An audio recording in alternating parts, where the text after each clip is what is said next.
Hold on. Let me take a sip.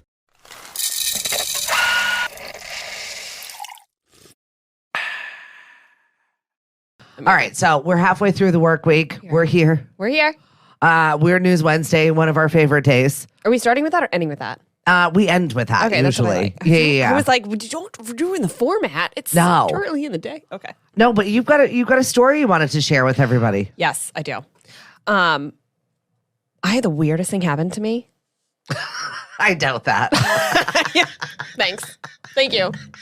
Like, oh no, Tori, you're only 30. It gets weirder in life. Thank you for that.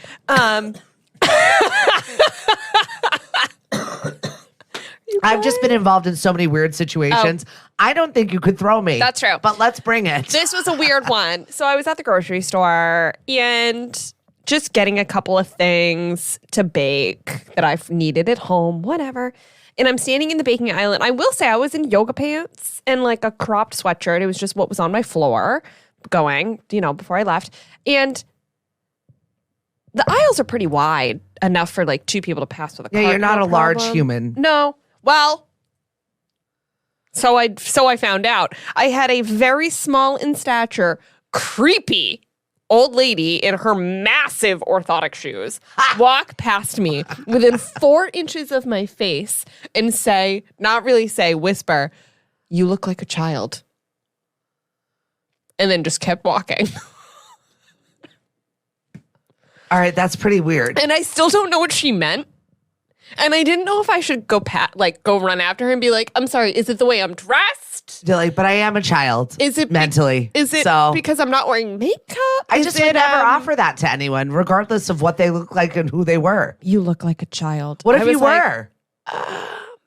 My daughter always looked older, and people always treated her like she was an adult, and she was not.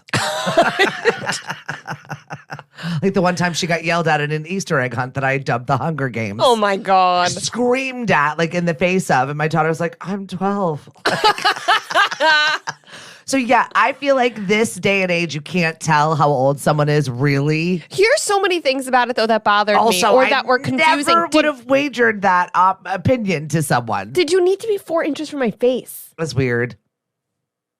Like, have your opinion. Did you need to say it out loud? And then did you need to say it so close to me? Well, and I don't like that. Definitely, I still maintain the 6 feet. If I can maintain more, I would.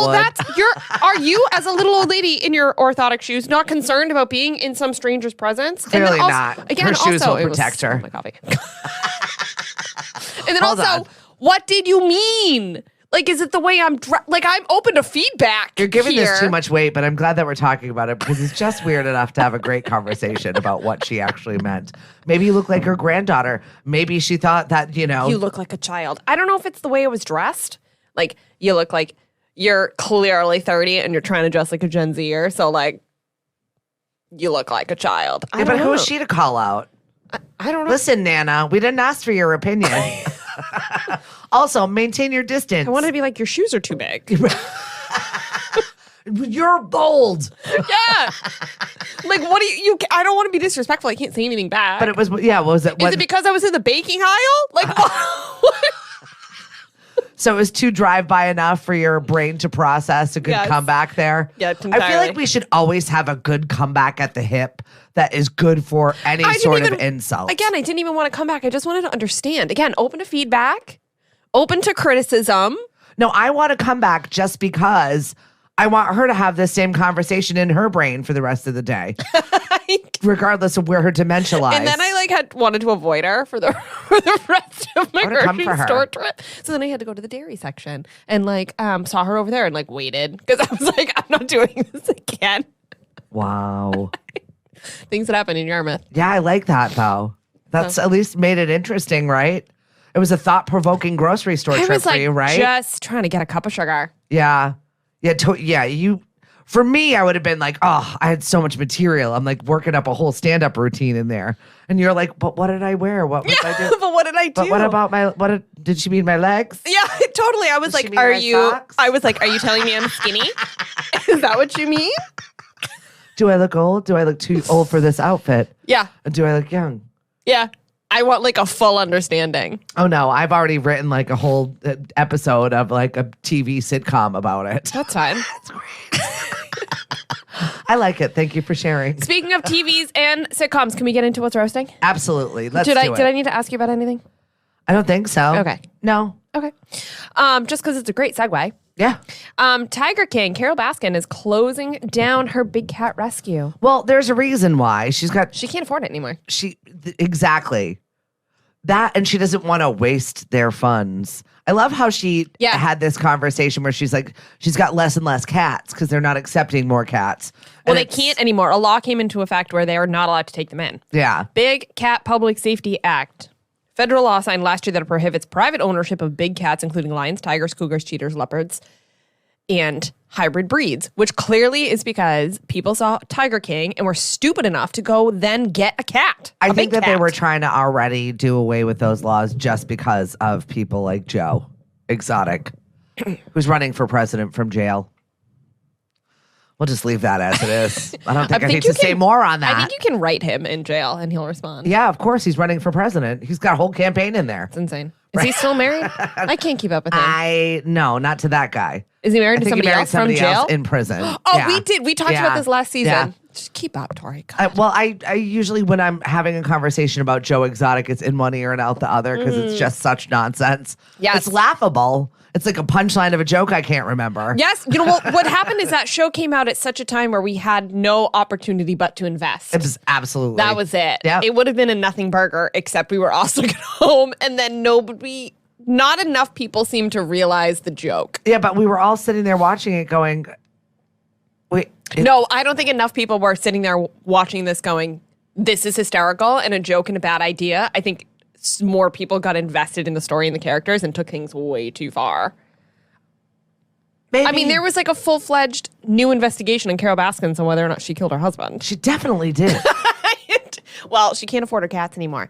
When we had 100 no cats, what good are you, Carole? And then she did the math for us. Nobody liked you anyway, Carole. She was kind of weird looking. She was really bad on Dancing with the Stars too. Terrible. And then last month or the month before that, she tried to be relevant again, saying, "Oh, the FBI found her husband." No, they didn't. Well, maybe she's just trying to get money for her cats. She made that up. Maybe.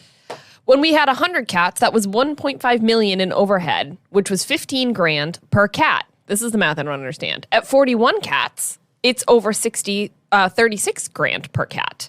As the population declines, it becomes increasingly inefficient use of donor funds per cat to operate a facility like ours. So the more cats you have, the cheaper they are? Yeah, I guess when you buy food in bulk and stuff. Yeah, but it feels like 100 cats versus 41 cats. It's counterintuitive. That is not bulk. Like, I feel like, you know what I mean? Like, what's that, Oriental Trading, that website where you can order like a million of little dumb toys and things? Yes. That makes sense to me. When it comes to tigers, I don't think there's an efficiency in bulk tigers. They're going to Arkansas and they're going to live on the farm. Isn't that what everybody says? Like, oh, the dog, he's going to live on the farm and be so happy. But I guess in this case, the cats are. Yeah, and they said that the farm in Arkansas has room to expand too in acreage. So, this is just going to be a thing. But you know what? Kind of on board with decreasing the amount of cat parks. Yeah, and taking Carole Baskin out of the equation. That's fine by me also. Yeah. I don't need to see her. No, I'm good. She's taking up enough of my brain space. Thank God we didn't get another season or something. Yeah. They tried. They tried with the footage that they had. She tried to block that too. We will sell the sanctuary property and use the proceeds to fund these species saving projects in the Wonderful. wild. Bye, Carole. Does that mean we're done with you and we never have to talk about you again? Please go retire to Florida. I would like something. that. Yeah. Yes. Are they in Florida? Yes. Oh, no, they're in. She's in Florida. She is in Florida? I think so. You can see how much I know. All right, a little romance news. Kate Bosworth, Justin Long. Yeah, I like this match. The story of their engagement was so cute. And I thought so great. It's all right. You know what? I liked it. I liked that it put the reality of relationships on a map. And that proposals don't have to be this choreographed thing with her nails done and the photographer and you're in a perfect spot. And it doesn't need to be all this hullabaloo. It could just be we got out of therapy and we were talking about what each other needs. And I decided that I needed to be with you forever. So that was it. I asked, and I didn't ask, will you marry me? I said, you asked me what I needed. And I said, I need to be with you. Boom, done, engaged. Lame. You like you like all the hullabaloo. You like all of the fanfare. I do. Something. A small trumpet. Something. How did that work for you? Did you have any trumpets? Of course I did. He made he was he did. aggressive. See, the proposal, I remember, the jokes that you always make that I come to mind is like, you didn't have an option. He just said, we're getting married. That's what I remember. Yeah. I didn't know there was like a whole thing. Yeah, there was a whole thing. Like Whitney Houston playing on the clock radio, like could not have planned it. He didn't plan that. It just happened, but it was so bad. And I was like, oh, this is, we're really That weird. is my worst nightmare. Yeah, like flower petals, like hotel room. I felt like I was hostage. It was a lot. We've talked about this. It was a lot. I was hostage. I was like, I guess I say yes because you will murder me if not. No, Otherwise, no. I feel you keep telling me this is happening, so Right. I guess I don't have a choice. I guess we're doing this. Oh my God. It is literally my worst nightmare. I think we've talked about this a couple times. But at least it wasn't like in public in front of many eyes. Yeah. We chose to be out at the bar later. But yeah, at that moment in time, it was just private and it was just between him and I. I would not have liked that. The thought of I'm going to alienate people. Public spectacle. People are going to hate me for this. As a Cape Cod girl, the thought of a beach proposal makes me want to throw up. I don't hate you for that. I agree. It's so lame. Just like literally, we live on Cape Cod and you decided to take a walk on, pick one. Yeah, Crow's right. Pasture. Any of the beaches. I can't do it. Yeah, There's I no agree. point, even no matter how special the beach is, find literally anything else. I don't care if we had every date for the first year at a beach, do something else.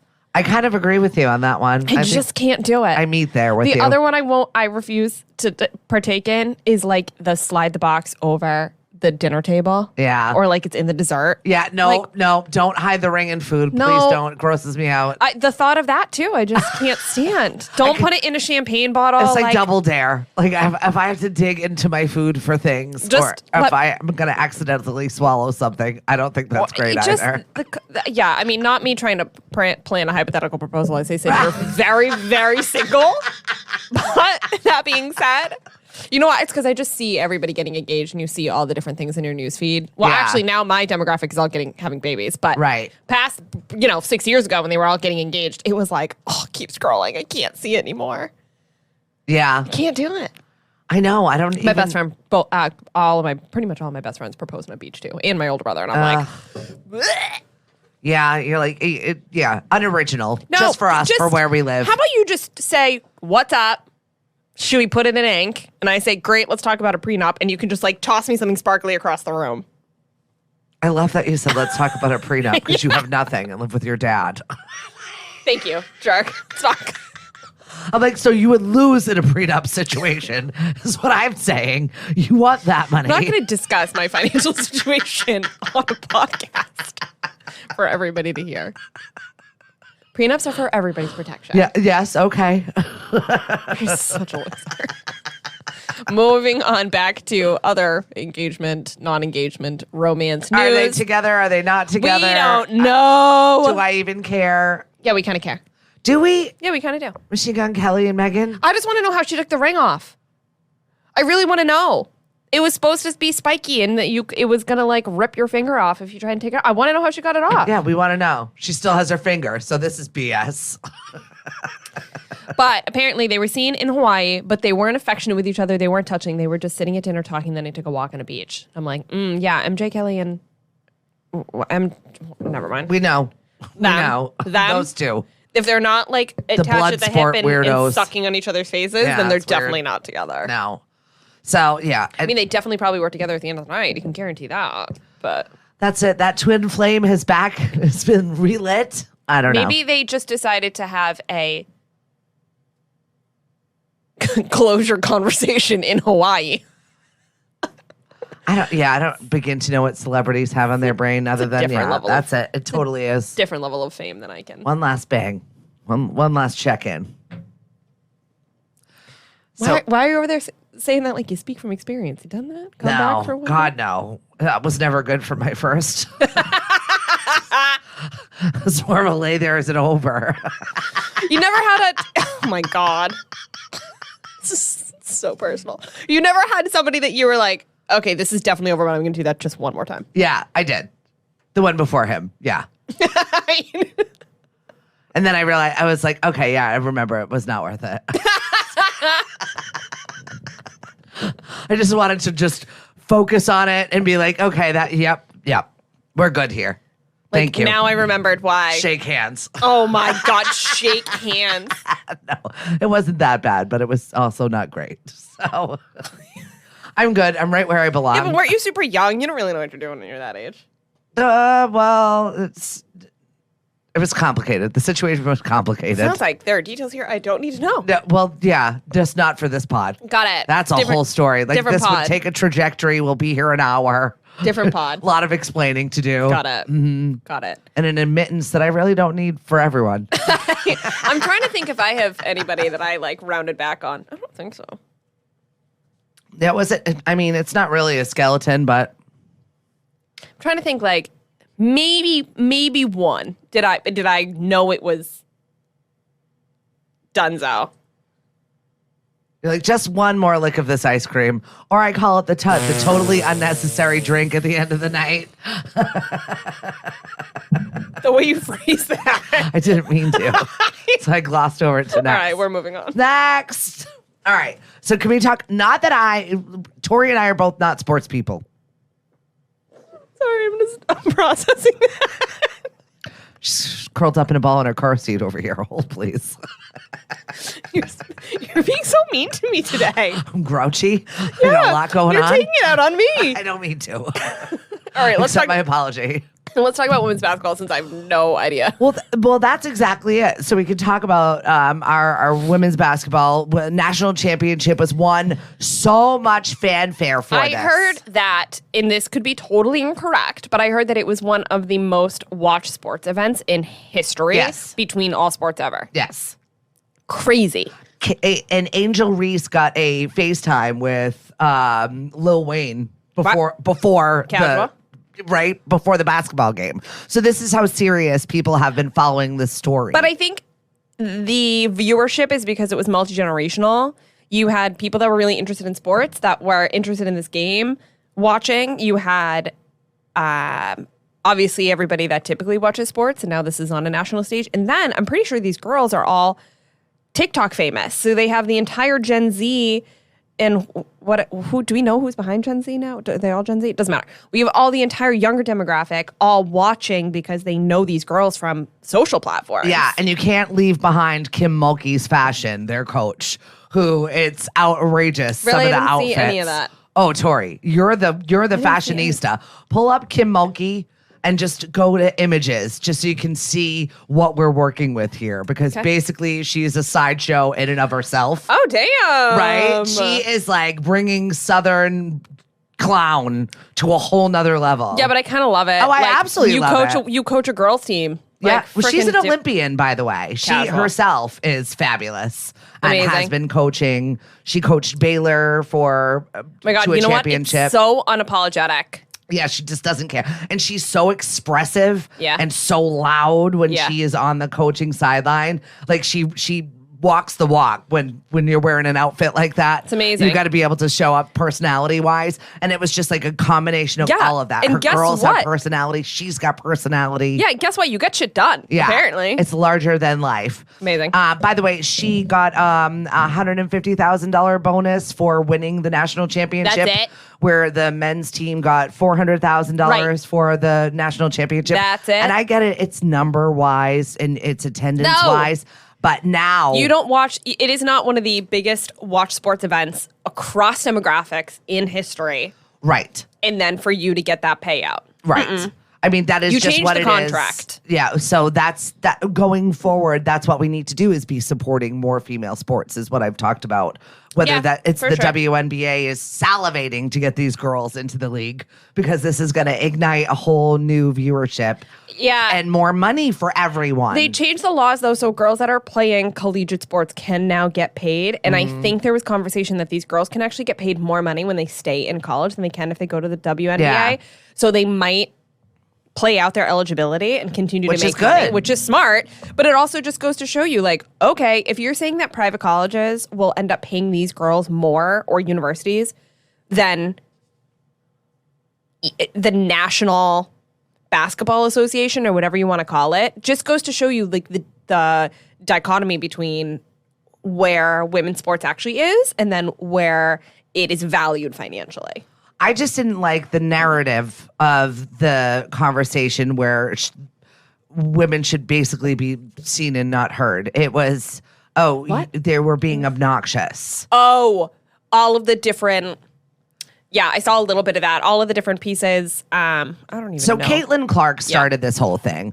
Iowa's Caitlin Clark decided to, in a game prior, go like this with her, you don't see me, whatever. And so... Which is sports. The guys are way worse to each other. And it's also part of the game. Don't you want to antagonize Taunting. That's it. Your competition a little bit? Yeah, absolutely. So there was a little bit of taunting there. And so Angel Reese took it to like the whole next level. Yeah, and, I saw the clip. Aggressively taunted back, which I'm like, go ahead. After a win. If that gets you out of your gameplay, absolutely do it. And after a good play, I think. And then did it back. She did it not one time. It was like 4 times. It just became the way of the game. It was like, it was aggressive. I don't know. I think but it's it made great. me laugh. I was like, whatever. Why are we trying You're to? winning. Why are we trying to put these girls in like you can play hard sports, but you also have to be polite about it? There was also conversations about the ref and Kim Mulkey standing on the damn court. At one point, the ref had to like slap her back to the sideline. It should have been a technical foul. Interesting. So there is a point of sportsmanship, showmanship, and what you should and shouldn't do. But these girls were gonna win no matter what. Yeah. They had a national audience, and they showed up for it. Yeah. I'm not gonna sit on the sideline and be like, well, you should have done this. Rarely are well-behaved women celebrated. Yeah. Oh my God. So you know what? Good for you guys. I'm proud of you. I'm so excited to see what you do for basketball, and I hope this continues that conversation just to raise the pay and awareness for everyone else. Keep doing it. The other thing I saw was that the Bidens went to the game, or Jill Biden went to the game and made a comment afterward because the winning team gets to go to the White House. Yeah. And she made a comment like, oh, and I think Iowa should come too just because they played a really great game. And it like blew up the internet. And people were like, no, Iowa doesn't get to go. That's for the winning team only. And it was this whole thing. Yeah. Which to me is a little bit like, really, you guys? They called the dual invite a joke. It was just kind of... there was Jill just trying to be politically nice and being like, I think both teams played a really great game and it's had so much of a stage and let's celebrate that. They both played really well. And everybody else is like, nope, it's for winners only. Sorry, you get to be excluded. That's Angel Reese also, who has just a larger than life personality. And she, in the heat of all of everything that's going on, was like, no, I won. We won. Our team won. Sure. Like, we are the ones that are being celebrated and right I now. do think if it waters down the greatness of what we did.